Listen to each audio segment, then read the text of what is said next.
center game occurs after the moves e4, e5 and the e-pawn captures d4, after which the white queen captures on d4. Such positions in the game do not occur very often. For example, a little over 2,000 games with such an opening have been played on chess.com. But such an opening is used in their games by such outstanding chess players as Magnus Carlsen, Ian Nepomniachtchi, Sergei Karjakin and others. So a chess player needs to be ready for such a development of events. Now the first variation for white will be demonstrated how to turn the tide in your favor after the initial moves. This variation is from the famous game of David Bronstein, where he played with white. In this game, after the capture with the queen on d4, black played the knight c6. Here the main move is the queen e3. This is how its founder Mikhail Chigorin played this opening. But in this game Bronstein decided to play the queen on a4, placing the queen on the same diagonal as the king and providing a possible pin of the knight. Knights continue to enter combat positions. And the black pawn goes to d5. Here the move bishop c5 also deserves attention. White moves bishop to g5. Both knights are pinned. Black plays de and interferes with castling in the long side, putting the rook under attack.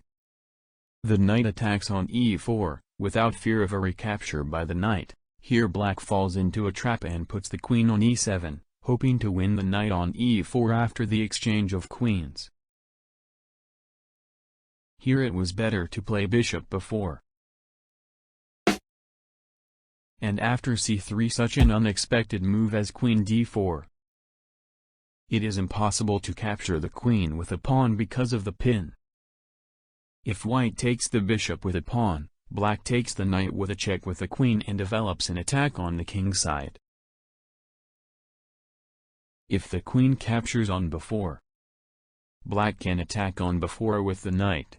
If the pawn captures the queen on d4, the move will be the knight c2 with a fork. So white can take the knight on f6 with a check, and after the reciprocal capture with a pawn on f6, take the queen on d4. Here black cannot rush to put a fork, but first take the bishop on g5. Fork threat persists, so king d2. Bishop e6.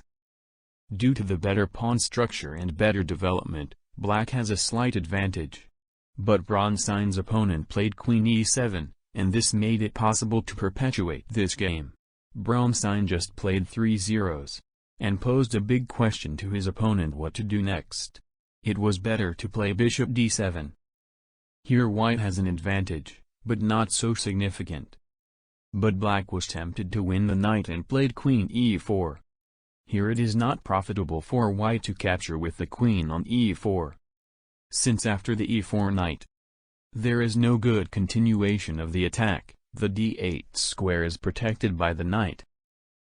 But Bronstein surprised everyone, including his opponent, with such an excellent move as the d8 rook. A pinning of knight came in handy here. If black captures the rook with the king, white simply captures the queen on e4 and gains a decisive advantage. In this game, after the move rook d8, black resigned. Another interesting trap met in the game of little-known chess players in the 19th century. After the moves already known to you in the move of the c6 knight, white retreated with his queen to e3. As already mentioned, this is the main waste in this scheme. In this position it is better for black to play knight f6. There is an unspoken rule that it is better to develop knights first, and then bishops. But in this game black moved his bishop to b4 with a check, and fell under the tempo. White moves c3, after which black retreated to a5. This move is already questionable. It was better to just retreat to e7 and then continue developing other pieces. White moves bishop c4. Black moves knight e7. Although the move d6 was more accurate with the idea of developing the light-squared bishop later. Queen g3, attacking a pawn, in order not to move g6 and not weaken the black squares, black castling.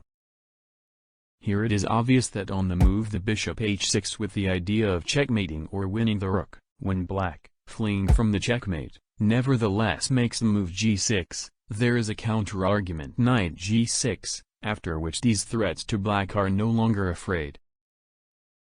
Therefore it is better for white to play h4 in order to be able to make a move h5 after black's knight move to g6.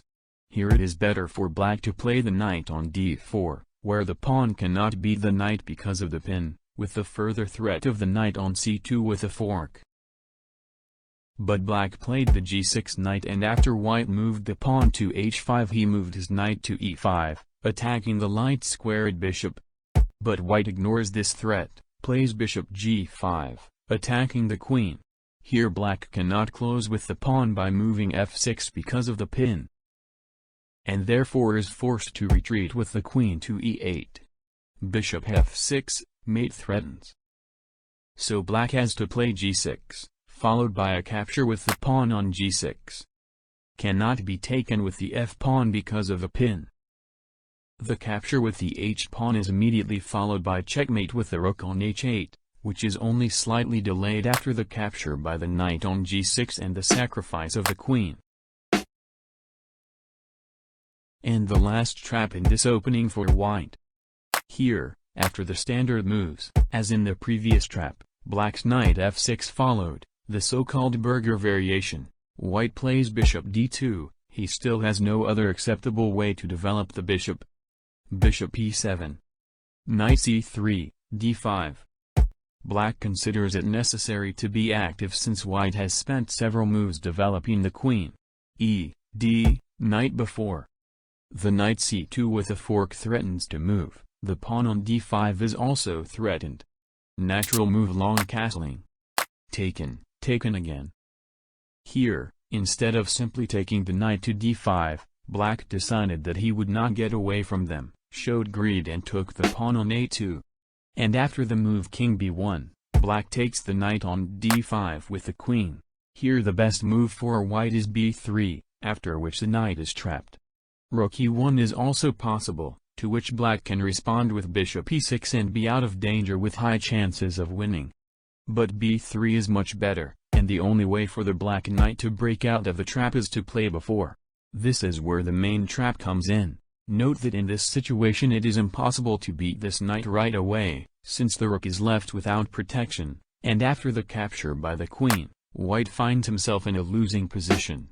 He does not have time to checkmate with the queen and bishop on e7.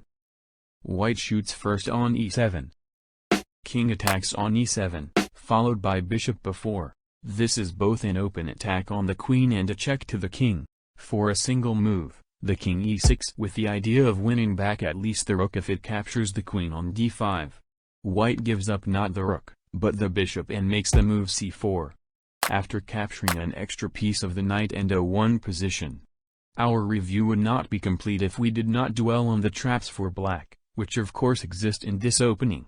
So trap number 1 for black. Here, after the knight f6 move, we also encounter the burger variation.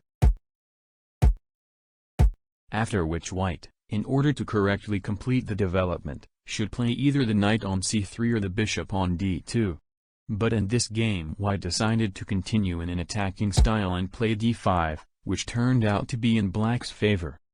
Knight g4, attacking the queen and the pawn. Queen e4. Here black does not want to take the knight on e5, but it is possible, since after the moves f4, d5, queen e2, bishop c5, the pawn takes on e5, the knight d4, black receives compensation for the lost piece in the form of an advantage in development. But the best move for black here is d5. White can take on the pass, which he does to prevent black from developing. Check, bishop e6. In this position white has some good moves, bishop c4, bishop b5, and the best move is bishop a6, provoking a capture with the b7 pawn to eliminate the knight defender on c6. Well, in case d, c, black gets a better position due to the temporary sacrifice of the queen. Black moves d1. King d1. Knight f2, check. King e1, Knight e4. Black finds himself down a pawn, but white's pawn on c7 won't last long either. At the same time, black has much better development. The white king has lost castling, which in total gives black higher chances of winning. Well, the last trap for black was used in 1903 by chess player Paul Leonhardt. In this game, after a series of standard moves and the move knight f6, white played bishop c4, followed by a reciprocal move knight e5. The bishop is under attack, the opponent has to retreat to b3. Bishop b4, check. And white makes a natural but not thoughtful move c3 instead of making the move bishop d2 with the idea of exchanging dark squared bishops. Black retreated not to a5, as we saw earlier, but to c5. If you take this bishop with the queen, the fork with the knight on d3 will follow with a check. Queen e2 was a good move, although black retains the advantage due to white's ill-considered opening strategy. But in the game white retreated with his queen to g3, attacking the knight and the pawn and seemingly forcing the knight to withdraw or defend it. But black continues to attack and moves bishop f2 with a check. Here, after any move by black, the fork of the knight against the king and queen threatens, the queen is lost. I hope that after this review the central opening has become closer and more understandable for you and will enter your repertoire for both white and black and give you a lot of pleasant emotions during chess battles.